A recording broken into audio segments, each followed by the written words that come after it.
மனிதனாக பிறந்து விட்ட பிறகு நலமோடு வாழ்கிறார்கள். அதே மனிதன் இறந்த பிறகு 3 அஞ்சலி என்று உரைப்பார்கள். 1 மலர் அஞ்சலி, 2வது இசை அஞ்சலி, 3வது கண்ணீர் அஞ்சலி. அப்படி இருக்கின்ற பொழுது இந்த கீழ்விதி கிராமத்தில் நம்ம எல்லாம் விட்டு பிரிந்து சென்ற கேப்டன் ஐயாவுக்காக இந்த 3 அஞ்சலியும் சிறப்பாக நடந்து கொண்டிருக்கிறது. அவருக்கு எப்போதே மோட்ச பதவி கிடைத்து விட்டது. அப்படியா? ஆமா. எப்படி சுவாமி? அவர் இறந்து செல்கின்ற நேரத்தில் எடுத்து செல்லக்கூடிய அந்த ஜலனமாகப்பட்டு செல்லக்கூடிய நேரத்தில் அவர் உயிராகப்பட்டு அவர் உடலை விட்டு பிரிந்தவுடனே ஏன் மைத்துரன் கருடனாக வட்டமிட்டாரை பார்த்தாயா?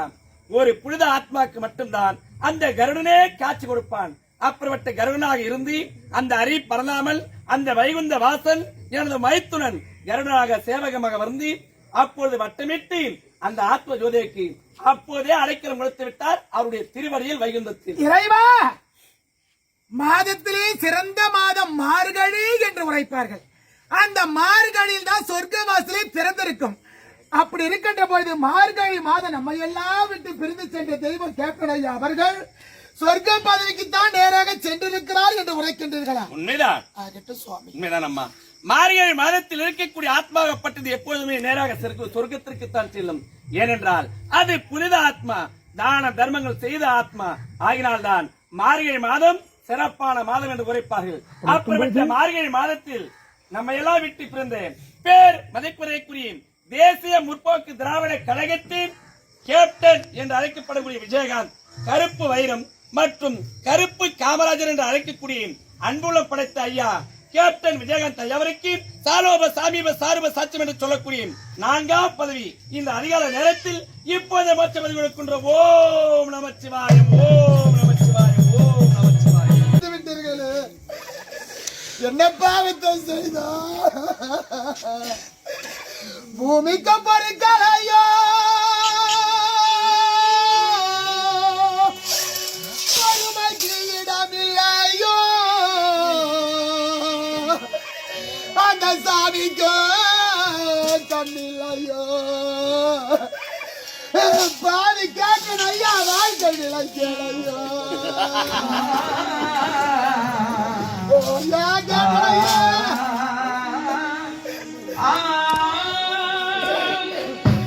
சுவாமி, என்ன பாவத்தை செய்தார்? எதற்காக இப்படி ஒரு செயலை செய்ய வேண்டும்? ஆட்காலம் முடிந்தது, ஆகையால் அவர் உயிரை நான் கவர்ந்து விட்டேன். என் மீது ஏன் தவறு? என்னை ஏன் ஏசுகிறீர்கள்? சுவாமி, என்ன பிரேமலதாமா என்ன சொல்லி அழுறாங்க? என் கணவருக்கு உயிரை கொடுங்கள், எனக்கு மாங்கல்ய பாக்கியத்தை கொடுங்கள் என்று கேப்டன் ஐயாவுடைய மனைவி பிரேமலதா அம்மையா நட்பூவோடு பொட்டோடு பூசு மஞ்சளோடு கட்டிய மாங்கல்ய பாக்கியத்தோடு நான் தீர்க்க சமகலியா வாழ வேண்டும் என்று கண்ணீர் விட்டு கலகி அழுகிறார்கள் ஐயா. அவருக்கு உயிரை கொடுங்கள் ஐயா, அந்த அம்மாவுக்கு மாங்கல்ய பாக்கியத்தை கொடுங்கள் ஐயா. உயிரை நான் கொடுக்க வேண்டுமா? அது ஒரு காலமும் என்னால் முடியாது. உலகத்தில் மனிதனாக பிறப்பவர் யாராக இருந்தாலும் சரி, ஆண்டி முதல் அரசராக இருந்தாலும் சரி, செல்வந்தராக இருந்தாலும் சரி, உலகத்தில் புண்ணியத்தை செய்தவராக இருந்தாலும் சரி, பாவத்தை செய்தவராக இருந்தாலும் சரி, அவர் விதிப்பயன் முடிந்த பிறகு அவர் உயிரை கவரவே மும்மூர்த்திகளின் ஆணை எனக்கு. ஆகையால் அவருடைய ஆயுட்காலம் முடிந்தது, ஆகையால் அவர் உயிரை நான் பறித்து விட்டேன். சுவாமி, கேப்டன் ஐயாவை நினைத்து அவருடைய மனைவி எப்படி கலங்குகிறார்களோ வேண்டுமா? இறைவா, தங்க தமிழ்நாட்டில் பொங்கு புகழெங்க பரவ பொன்னாற்றின் கண்களே, நம் நாட்டில் போரில் கணவன் மாண்டு விட்டான் என்ற செய்தியை கேட்டதோ, போடா மகனை போருக்கென்று தன்னுடைய மகனிடத்தில் வாளை கொடுத்து அனுப்பி வைத்தால் ஒருத்தி, தன்னுடைய மகன் போரில் புறமுதுகில் வேல்பட்டு மாண்டு விட்டான் என்ற செய்தியை கேட்டதோ, அவளுடைய மார்பியை அறுத்துப்பட்டால் இன்னொருத்தி, தன்னுடைய கணவன் திருடன் அல்ல, தன்னுடைய கணவன் கல்வன் அல்ல அப்படி என்று மதுரையே சுட்டரித்தால் மாபெரும் கற்பு கரசி கண்ணகி குஷ்டம் பிடித்த கணவனை கோடையில் குறிப்பார்த்து தூக்கி சென்று கோதையானாள் நலாயினி. அப்படிப்பட்ட பத்தினி பெண்கள் வாழ்ந்த இந்த நாட்டில், இந்த மண்ணில் என்னை தொட்டு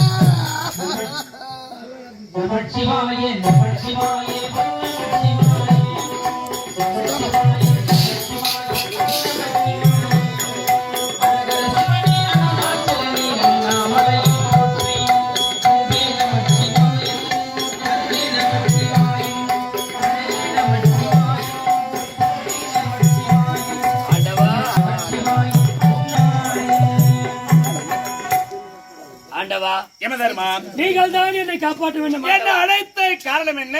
மும்மூர்த்தி தேவர்கள் நீங்கள் எனக்கு இட்டப்பணி. பூலோகத்திலே புண்ணியம் செய்தவராக இருந்தாலும் அதர்மத்தை செய்தவராக இருந்தாலும் நல்லவர் கெட்டவர் ஏழை இளையர் என்று பாகுபாடு இல்லாமல் அவர் விதிப்பயன் முடிந்தவுடன் அவர் உயிரை கவர வேண்டும் என்பது தாங்கள் இட்டப்பணி. அதுதானே உங்களுடைய கடமை. ஆண்டவா, என் கடமை நான் சரிவர செய்து விட்டேன். பிறகு ஆனால் இந்த பெண்ணானவளோடு தெரியாமல் வாழ்த்து விட்டேன். இதற்கு தகுந்த உபாயம் நீங்கள் தான் நான் பார்த்துக் கொள்கிறேன். நீ சென்று வா. இந்த உலகத்தில் மைசுதாப்பட்டினம் சென்று வா. நான் சென்று வருகிறேன்.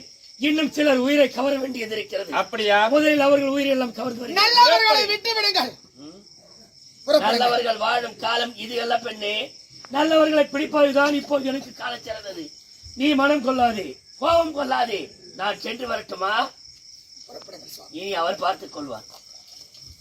இறைவா, ஈசா, கைலாய வாசா, உமா மகேஸ்வரா, உலகை காக்க பரபொருளே, பணி அளக்கக்கூடிய தெய்வமே, அம்மா தாயே, உலகாலம் நாடகி, ஓம் பராசக்தி தாயே, அம்மா, என்னை போல் நீ ஒரு பெண் தானே அம்மா.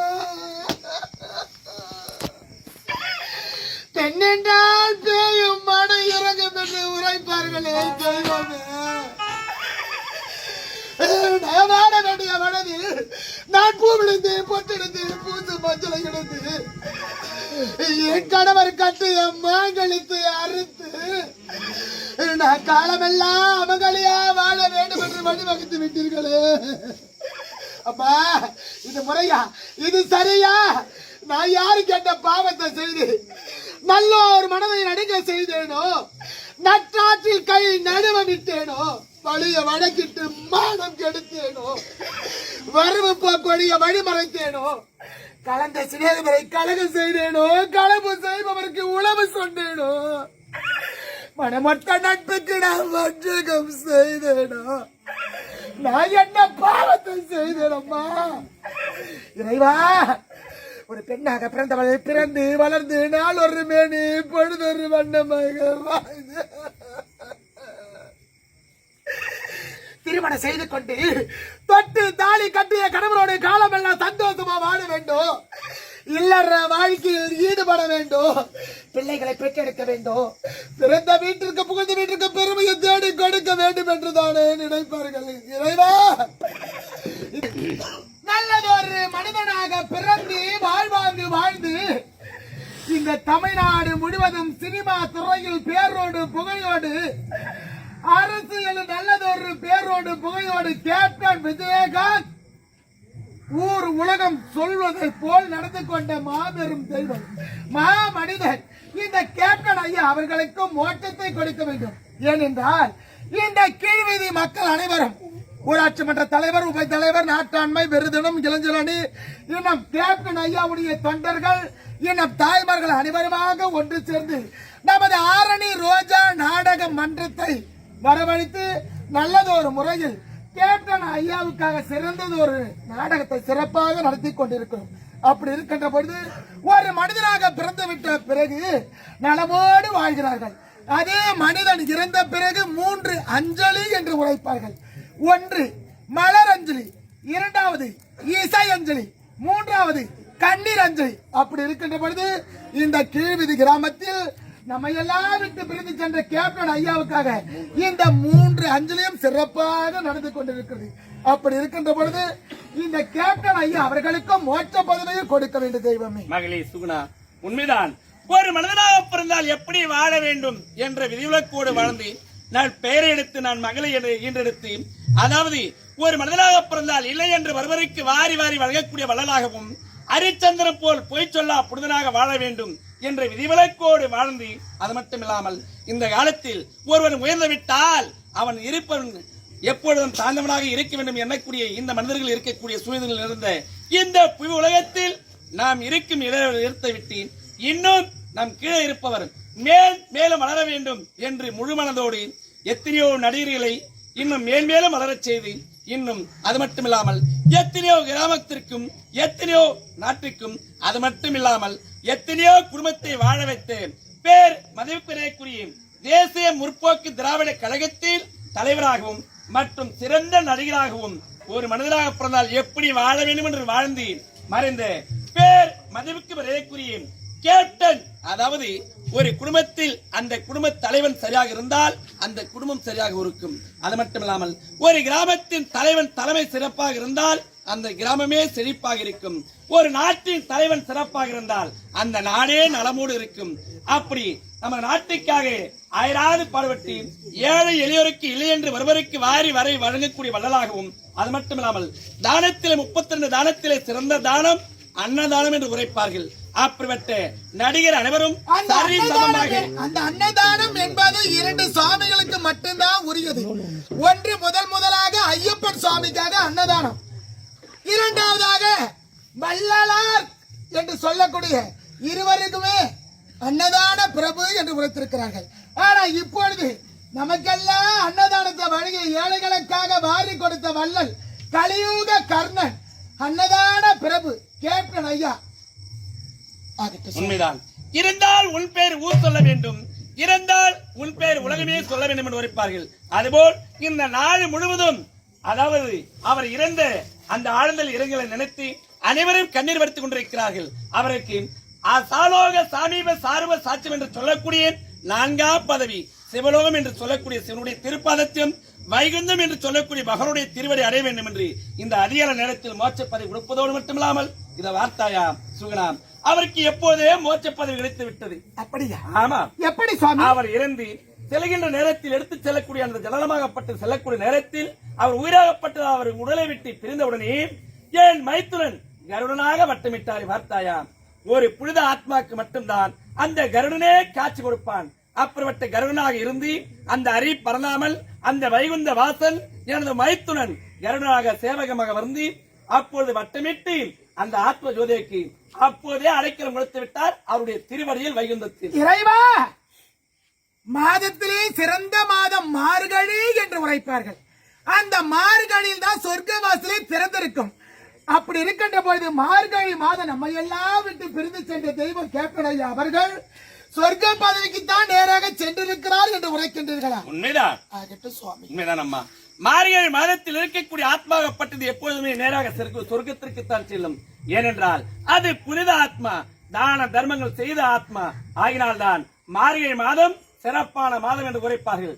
அப்படிப்பட்ட மார்கழி மாதத்தில் நம்ம எல்லாம் விட்டு பிறந்த பேர் மதிப்புரைக்குரிய தேசிய முற்போக்கு திராவிட கழகத்தின் கேப்டன் என்று அழைக்கப்படக்கூடிய விஜயகாந்த், கருப்பு வைரம் மற்றும் கருப்பு காமராஜர் என்று அழைக்கக்கூடிய அன்புள்ள படைத்த ஐயா கேப்டன் விஜயகாந்த் ஐயாவிற்கு சாலோப சாமீப சார்ப சாட்சியம் என்று சொல்லக்கூடிய 4ஆம் பதவி இந்த அதிகால நேரத்தில் இப்போதே மோட்ச பதவி கொடுக்கின்ற. ஓம் நமச்சிவாயம், ஓம் நமச்சிவாயம், ஓம் நமச்சிவாயம். சுவாமி, நான் விழிகளை இழந்து தவிக்கின்றனே. மகளே, நீ இப்போது எப்படி இருக்கின்றாய்? எப்படி? உன்னுடைய விதிவசத்தினால் உன்னுடைய 2 கண் பார்வையும் இழந்து இருக்கிறாய். இப்பொழுது என் ஆலயத்திலே 48 நாட்கள் கௌரி விரதம் இருந்து என்னையே கோரி பூஜை செய்தாய் அல்லவா? இதனால் உனக்கு மீண்டும் உன் கற்பார்வையை திருப்பி அளிக்கிறேன் மகளே. இப்போது என் மனைவி கொடுத்து விட்டார். இறைவா, என் கணவருக்கும் மோட்சத்தை கொடுத்தீர்கள். நம்மை எல்லாம் விட்டு பிரிந்து சென்ற கேப்டன் ஐயா விஜயகாந்த் ஐயாவிற்கும் மோட்ச பதவி கொடுத்து விட்டேன். காலமெல்லாம் நான் உங்கள் இருவருக்காகவே தொண்டுகள் செய்ய வேண்டும். மகளே, உண்மைதான். நீ அருளாள பிறந்தவள். அப்படி இந்த காலத்தில், அதாவது உன்னுடைய கரணை விட்டு பிறந்த நீ எனது ஆலயத்தை தூய்மை செய்வதும் தீபாராதனை செய்வதும் என்னுடைய திருவடியை சரணம் என்று நீங்கள் கதை என்று இருக்க வேண்டும். அது மட்டுமில்லாமல் நம்ம எல்லாம் விட்டு பிறந்து சென்ற கேப்டன் ஐயா அவர்கள் அவருடைய மகன் வழியிலே ஒரு மகனாக பிறந்து, அது மட்டுமில்லாமல் அந்த குடும்பத்தில் ஒரு குழந்தையாக தவழ வேண்டும். அது மட்டுமில்லாமல் அவர் விட்டு சென்ற பணியை அவர் குடும்பத்தில் உள்ளவர்கள் தான தர்மங்கள் செய்து அவருடைய பெயரை நிலைநாட்டுவார் என்று இந்த அதிகார நேரத்தில் ஆசீர்வாதம் செய்கிறேன். வாழ்க வாழ்க வாழ்க. வந்தேன் கைலாயத்தை விட்டு மூர்த்திக்கு மூலத்தை விலகக்கூடிய மக்கள் படைத்த பரம்பொருள் காட்சி கொடுத்தேன், மோட்சபதி கொடுத்தேன். இப்போதே கைலாயம் புறப்படுகிறேன்.